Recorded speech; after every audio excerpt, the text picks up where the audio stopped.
The Noldor also it was who first achieved the making of gems, and the fairest of all gems were the Silmarils, and they are lost.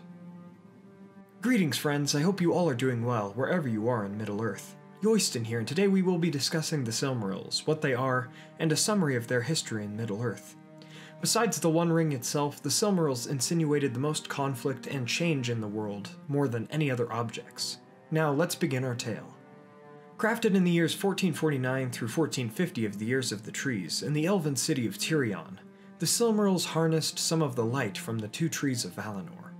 At that time, the two trees were the only true sources of light in the world besides the stars of Arda, the queen of the Valar, in the sky. The Silmarils were 3 in number, and they were nearly indestructible crystals of light created by Feanor, the son of High King Finwë. Silmaril also means radiance of pure light. The name contained Silima, which was the crystalline substance that Feanor had used to make the Silmarils. Arda had hollowed the Silmarils as well, so that no mortal or evil hands could touch them without being burned. The Silmarils were the pride of the Eldar, and many elves met their demise because of the lust or arrogance that they had for the jewels. By the end of the First Age, the 3 jewels would be lost to the sky, water, and land of the world. With this description of the Silmarils in mind, let's speak about the history of these artifacts. Now, because most of the Silmarillion revolves around these jewels, I will be unable to detail every event related to them within this video, but I will speak about the main stories that involve them. The Silmarils were created after the unchaining of Melkor, when the Dark Lord was released from his imprisonment within the halls of Mandos. Shortly after their creation, Mandos would prophesy that the fates of the elements of Arda, earth, sea, and air would lie within the Silmarils. Feanor would wear the Silmarils proudly upon his brow at festivals, but eventually his heart would turn to jealousy and arrogance, and he too would be corrupted by the lies of Melkor, making him more suspicious of his own kin. Soon Feanor would only show the Silmarils to his 7 sons and father, and eventually Feanor would lock the Silmarils away in a chamber of iron in his home of Formenos, after he was exiled from Valimar. But this would not keep them safe. Years later, during a festival in Valinor, Melkor would combine his might with that of Ungoliant, and the 2 fell creatures would destroy the 2 trees of Valinor, and Melkor would go to Formenos, slaying Finwë and taking the Silmarils for himself. After the destruction of the trees was known, the Valar asked Feanor to give up the Silmarils so that the trees may be made anew. Feanor refused, and word came to the elves and Valar of the theft of the Silmarils and the murder of Finwë, and Feanor would name Melkor Morgoth, meaning the black foe of the world. Feanor thus went to gather and rally his people against Morgoth, so that the Noldor might go into the east and reclaim the Silmarils. Feanor and his 7 sons would take the Oath of Feanor, which bound them to reclaiming the Silmarils from any person or creature that would withhold them. Most of the Noldor would pass into the east then. However, during this time the Silmarils would be with Morgoth and Ungoliant, until they came close to Angband. Ungoliant desired to eat the Silmarils that Morgoth hid away from her, even as they burned his hand, but the Dark Lord refused to give them up. The 2 had conflict until Morgoth's Balrogs came forth from Angband and rescued him from the spider, who fled southwards. The Dark Lord and his minions would thus return to Angband, where the Silmarils that constantly agonized and burned Morgoth would be set in an iron crown for him. The Dark Lord would covet these Silmarils above all, and it would cause the War of the Great Jewels and most of the battles of Beleriand in the First Age. After the death of Feanor, Melkor would falsely offer 1 Silmaril to the Noldor if they returned west. But this was a lie, for Morgoth would never willingly part with one of the Silmarils. Morgoth would wear all 3 of the Silmarils for many centuries in the First Age, until the coming of Beren and Luthien into his stronghold in the year 465 of the First Age. After Thingol, the king of the Sindarin elves of Doriath, requested one of the Silmarils from Beren for his daughter's hand in marriage, Luthien and Huan the Hound of Valinor would also join him in his quest, and the elf and men would make their way into the court of Morgoth in Angband. Luthien would conduct a spell and dance, putting Morgoth and his minions to sleep, while Beren would climb upon the Dark Throne. The man would pull forth a knife to cut a Silmaril from the crown, which he did successfully. But when he tried to capture another jewel, the knife shattered and cut the Dark Lord, awakening him. Beren and Luthien would try to escape from the keep, but Morgoth's great wolf Carcharoth awoke as well, and he would bite off Beren's hand with the Silmaril still in it. The hollowing of the jewel would burn the insides of the wolf, who would run off. The eagles saved Beren and Luthien and brought them far away, where Huan would go to them also. Later, Carcharoth, who had been driven mad by the Silmaril, would come close to Doriath. Beren sought to retrieve the Silmaril for Thingol and fulfill his quest at last, and he would do so, although it cost his life and the life of loyal Huan. But the tale of Beren and Luthien is unlike many others, and Luthien would also fall into shadow, going to the halls of Mandos. The elf maidens sing a song to Mandos and moved him to pity. He would go to Manwë and the design of Iluvatar would be revealed, eventually bringing Beren and Luthien both back to life as mortals. Thus the quest was fulfilled, and the Silmaril was now in the hands of King Thingol.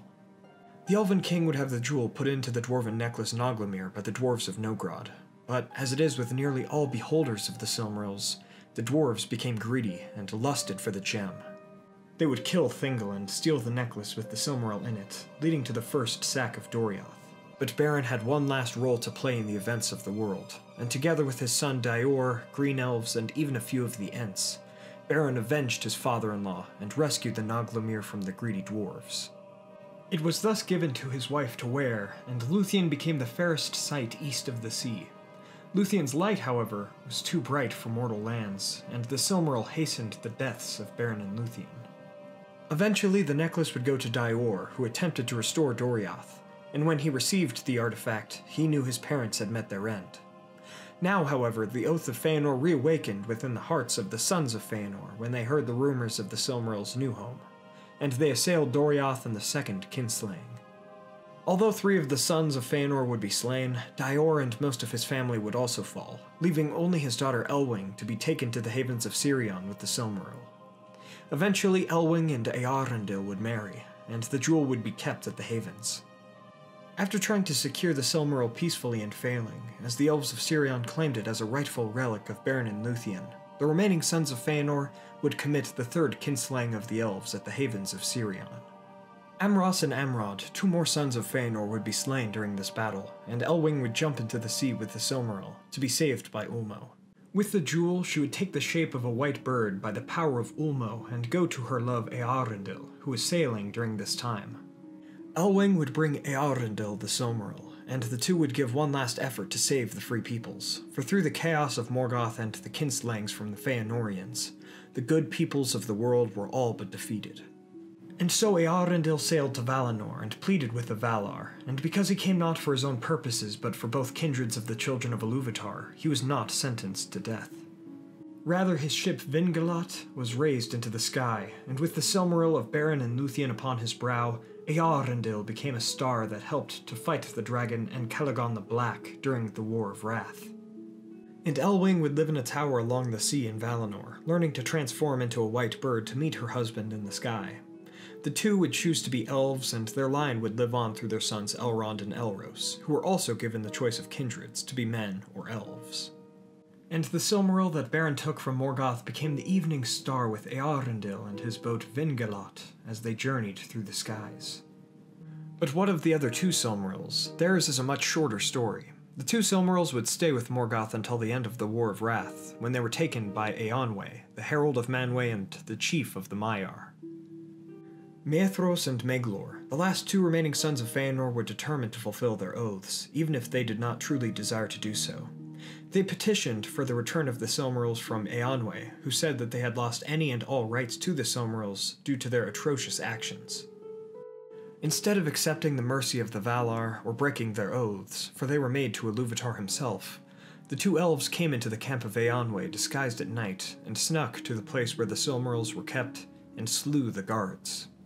The camp then rallied against them, for they wanted to bring the Silmarils back to Valinor, but Eönwë would not see the brothers slain, and the 2 Feanorians fled far off. However, Eönwë was right. Maethros and Maglor had lost their claims to the Silmarils, and they were burned by the gems.